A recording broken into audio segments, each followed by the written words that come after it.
Before you head towards the definition of helping verb, you need to understand the following 3 essential features that you will see in the definition.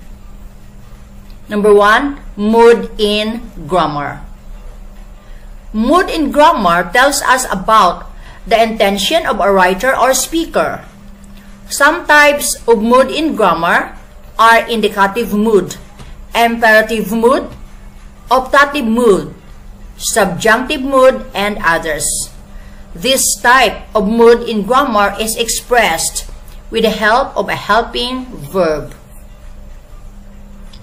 Number 2, tense in grammar. Tense in grammar informs us of the time of occurrence of something or some event.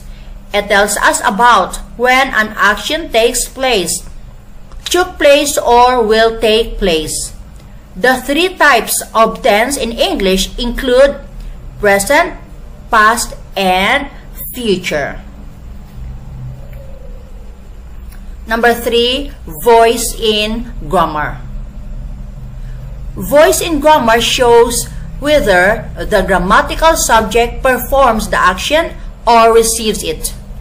The main 2 types of voice are active voice and passive voice.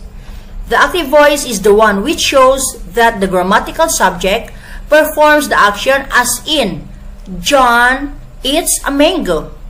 Whereas the passive voice shows that the grammatical subject receives the action, as in, a mango is eaten by John.